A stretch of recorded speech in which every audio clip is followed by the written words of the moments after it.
Howdy, boys, girls, and welcome back to the Week 8 edition. I'm not stopping. We're just going.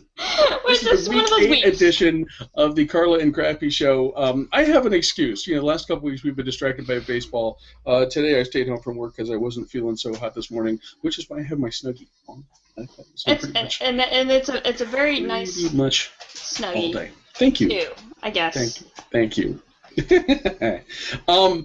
We're going to jump right in because we have not our standard 4 games as we've been doing all season, but we have a 5th game that Carla has requested that we spend some extra time on, and we will get to that at the end of the show. We've got 4 good ones, though. We're going to start with UCF at Louisville. Number 8 Louisville is a 12.5-point favorite at home. Carla, what do you see here?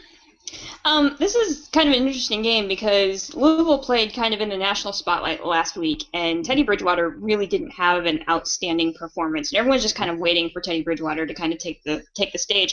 The other thing is that there's been talk that is this Louisville's last real test of the season. When you look at the rest of their schedule, there's, if you take out Houston's undefeated right now at 5-0. But after this game, their last four opponents have a combined total record of 7-15. Mm-hmm. So if Louisville gets past UCF, which has been playing pretty well this season, you've got to believe that the odds of Louisville running the table are pretty darn good. But like I said, UCF is a good football team. They beat Penn State in Happy Valley, which is an outstanding win for them. And they rallied late a couple weeks ago and put a scare in South Carolina. Yes. South Carolina was ahead pretty decently in that game, but a late rally really kind of made the end of that game interesting. But this all really kind of boils down to Bridgewater and how he does. I don't think he's going to – I think he heard the critics after the last game that he didn't play well against Rutgers. Mm-hmm. I really think he's going to take advantage of a Friday night game. They're the only national game on Friday night. That's a tough market because you have the high school games. But I think he's going to try to take advantage of it and really kind of throw his name in the Heisman ring. He needs a good performance to get invited to New York. So I think Louisville wins this game and pretty handily, simply because Bridgewater needs to secure his plane ticket to New York for the Heisman ceremony. Okay. You mentioned UCF's win at Penn State, and the solid performance they had at South Carolina. There's also a road win at Memphis. That's why this game is interesting to me, because UCF is one of those teams where they go anywhere, play anybody, and do pretty well. They gave Ohio State a tough game last season, before the Buckeyes pulled away. This does all hinge on Bridgewater, and I'm curious to see. This really could be the best defense he sees, certainly for the rest of the year. UCS is currently 11th place in scoring defense in the country. I don't see an upset here, but boy, if this is a tight game and sort of a low-scoring game, that's a problem for Teddy Bridgewater. And if it's like that in the third quarter, I could be wrong about my Louisville pick here. And frankly, I wouldn't be terribly surprised, but still see the Cardinals winning this one. A bigger one for Stanford than we might have anticipated after Stanford had its loss against Utah a year ago. This weekend, they host number 9 UCLA. Stanford is a 6-point favorite at home. Carla, we both saw really big things for Stanford when we were doing our preseason stuff. How do you see this game going? Yeah, it's interesting. I seriously think Utah's win over Stanford might have been the biggest surprise of last weekend, even above my Knits beating Michigan. And what was interesting, yeah, I know, that was a fun game, kind of lateral here on Penn State. No, I was in Cincinnati and got to watch a Penn State game with my dad, who's the Penn State alum, so that was kind of an awesome experience to watch the end of that game with him. But beyond that, the buzz on Twitter last week when Stanford was trailing in the fourth quarter is that game was on the Pac-12 networks, and not everybody in the country, it was the biggest win that nobody saw. Right. Essentially, because nobody gets the Pac-12. So I think, in a sense, that helped Stanford. They didn't fall all that far in the rankings, and it's interesting that Stanford is still a favorite in this game, even though they're ranked lower than UCLA. That's kind of an interesting little tidbit. this is going to play out a lot on how Kevin Hogan responds to his first loss. Right. He'd been unbeaten as a quarterback. How does he rally back? And then the other side of the coin is UCLA for real? We don't know that yet. They're unbeaten, and they have a win. And this is interesting. They beat Utah, which now looks like a pretty impressive win. Braden and David were talking about this on their show earlier this week, and talking about Utah, and like maybe what we learned out of all this is that Utah is actually a pretty decent football team, right. And not that Stanford is bad. So that win over Utah might carry some clout a little later in the season. And they beat a ranked Nebraska team, which is also another impressive win. The other thing to keep in mind, though, is that UCLA is at Oregon next week. Talk about a gauntlet. They play at Stanford this week and at Oregon next week. Stanford's coming down off of a letdown. I'm going to go way out on a limb here. And I think UCLA wins this game. Because I think they're building up to get ready. I think they're building up to get ready for Oregon. I don't think UCLA can beat Oregon. After watching Oregon, I don't think UCLA can beat Oregon. I do think if they get in Stanford's head early, especially coming after that loss at Utah, I think UCLA can give them a game, and I think they can pull it off if they can rattle Kevin Hogan enough. But it'll be an interesting game. But if I had to go out on a limb this week, this is the game I'm going out on a limb on, and I'm going to go UCLA. See, and you're going to be irritated with this, but I'm picking the same way. Like everybody else, I didn't actually get to see the game against Utah. The highlights I saw, Stanford's defense looked slow, and I think a number of plays where they really stretch the field, work the perimeter, and I think that potentially UCLA can do the same thing. So and UCLA does score seventh in the country in scoring offense at the moment. I think they could pose similar problems that the Utes did for Stanford a week ago. And I think UCLA can win this game on the road. Now, and I'm sure we'll be back talking about the Bruins matchup against Oregon next week. Next week, right. That may be a whole different thing. But I see good things for the Bruins this time. We have LSU visiting Ole Miss on Saturday. LSU is an 8-point favorite.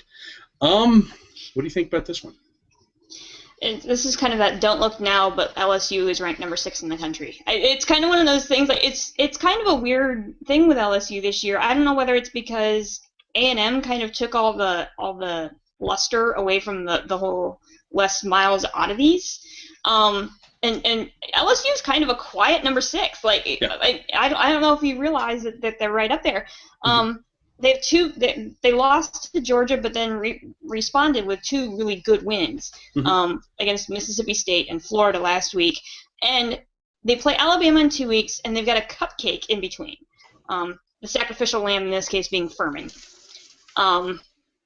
So the schedule kind of plays in their favor. Right. Ole Miss is a bit deceiving.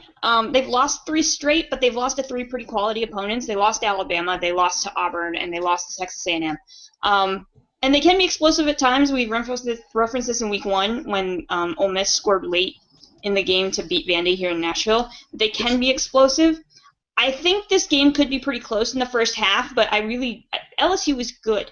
Mettenberger is good. He should be in the Heisman discussion. I really believe that. So I think LSU wins this game, pulls away in the second half to make it a little bit more comfortable. I think the first half could be pretty entertaining. But Ole Miss is a good team. I think it could be pretty interesting to see how they hold up in the environment. It is interesting. It's in Mississippi, so that should help play the emotions a little bit for them. But I think LSU pulls away. That it's a home game for Ole Miss certainly doesn't hurt. Although that they would go to Texas and win there. They really push Texas A&M. Maybe the lesson here is that if we could bring back the old Southwest Conference and Ole Miss could move there, and they would be in good shape. The LSU, even as a one-loss team, is a different class. I think Ole Miss could make this interesting for a while, but LSU is going to win this one. And then, as you said, probably with a kind of pulling away in the second half. We have next up we'll go ahead and call this the second biggest game of the weekend, because we'll get to the first biggest game of the weekend at the end. The second biggest game of the weekend, of course, is number 5 Florida State at number 3 Clemson. Florida State is a 3-point favorite in South Carolina, and this is the game that we talked about even as early as doing our preseason stuff. How do you see this one coming? This is another flip the coin kind of game, but there are a couple things here that we'll learn in this game. First of all, we'll learn how good Jameis Winston is for real. He's put up outstanding numbers, has looked great. This is really his first true test. And another advantage for Florida State is they're coming off of a bye week, so they've had 2 weeks to prepare for Clemson, which is not something that should be scoffed at this point in the season. Clemson has already played on the big stage. They had to open their year against Georgia and won that game. And Taj Boyd has been outstanding, and they have the passing. Clemson's passing offense is 10th in the nation, which is impressive. It's really going to boil down to, and the way that I kind of decided on this was experience. Really, Taj Boyd is your senior. He's your leader. This is kind of it for Clemson. They've got to win this game to stay in the national title hunt. Winston's great. He's probably the rookie of the year in all of college football, really, with his numbers, and he's getting Heisman discussions. But I think that youth is going to kind of fall back on him this week just a little bit. It's in South Carolina. You got the home field advantage, the senior leadership. You never go against senior leadership when you've got a game that's a toss-up. And so I'm going to go Clemson in this game. I said at the beginning of the year, Clemson, this is your year. Clemson, this is still your year. Yes, I'm sticking with my guns and going Clemson. I'm going to go against senior leadership because that's I don't know why I'm doing this. I do know why this. We talked about Clemson a lot, and Carla did in fact say all those things. We know about Taj Boyd, and he's having the year that everyone expected. We know about Sammy Watkins, and he has come back from injuries and is playing as he is expected. We've been pleasantly surprised with Clemson's defense, which has come up big when it's needed to.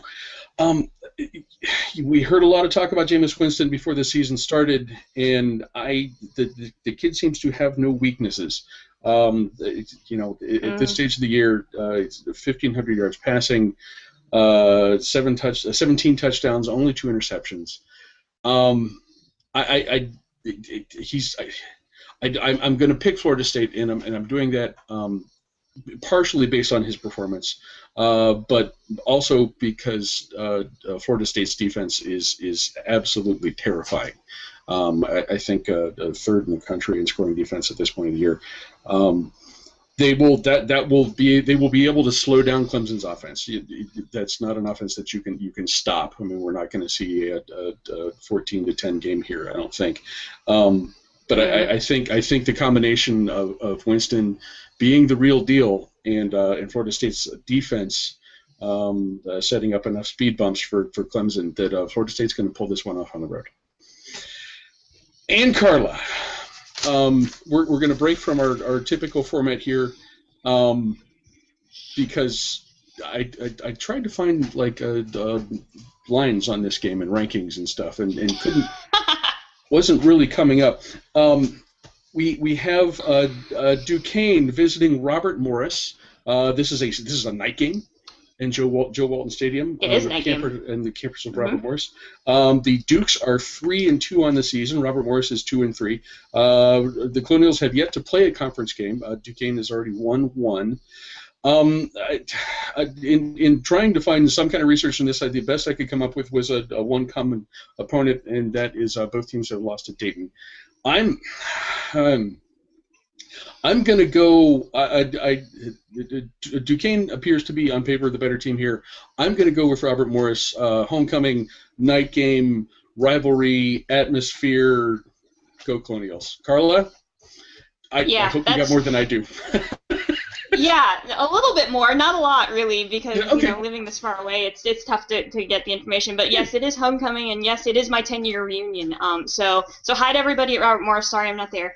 But that's what happens when you live in Nashville and you can't Yes. get home for homecoming. But Right. but I hope everybody in the class of '03 has a good time this weekend. Anyhow, this is the little city game. It started out as a basketball rivalry. And then became a football rivalry when these two teams met several years back before I was in school, actually, in the ECAC Bowl when that was still a thing. And so the rivalry kind of carried off the basketball court and onto the football field. You mentioned the common opponent. Both teams lost to Dayton in close games. So Yes. the records are, they're reversed from each other. But I think this is probably the most evenly matched these two teams have been playing each other in quite some time. Quarterbacks, again, the story here. Duquesne's quarterback, he's a redshirt freshman. His name is Dylan Beacall. And he's a local kid. He's from Montour, actually. And he's now been twice the Rookie of the Week in the Northeast Conference. So they found themselves a good young quarterback. You might have heard of the Robert Morris quarterback before. His name is Paul Jones. He went to Stowe Rocks and transferred from Penn State. He played a couple games at Penn State, actually, and then had to sit out a year, and he's now playing there. The only thing that's going to affect it, I'm actually breaking down this game. What am I doing? You can't help it. I know I can't help it. Okay, so the one thing that Robert Morris has going against it in this game is the fact that their defensive backs are small, and it burned them 2 weeks ago against Monmouth. Monmouth had a really tall receiver, and there was just nothing that defense could do because they just didn't have the height to go up against him. So that could play a factor here, but it's homecoming. It's a night game. Robert Morris is coming off of a bye week. Certainly, my I'm sorry, I lost part of my prop here, so I'm gonna hold this up. So this was my pass the day that they opened Joe Walton Stadium on campus. Joe Walton Stadium opened after I graduated. This is Joe Walton's last year. He is retiring after he's the only head coach that the school has ever known. The stadium is named after him. This is Joe's last chance to beat Duquesne. Not to say that the rivalry is intense, but there's a car on campus that kids can pay $1 to take a sledgehammer to. This is Bash the Dukes, which is going for charity. Welcome to college.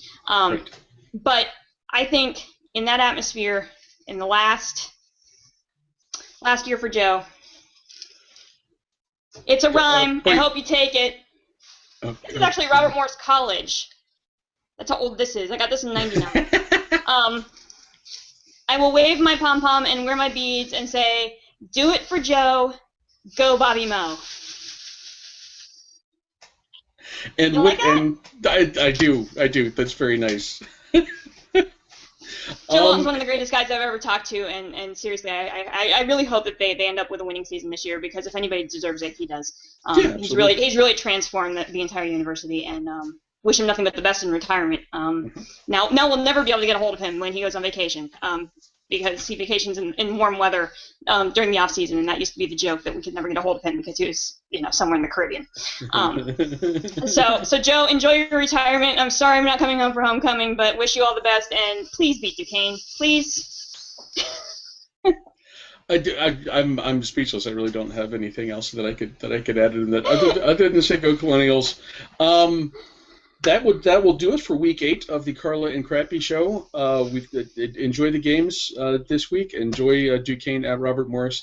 We may have a brief discussion of that when we come back to see you guys next week. We may also talk about Ohio State and Penn State as well. Just a guess. Carla, thank you very much. Thank you. See you next week. Thank you, guys. We will see you again next week.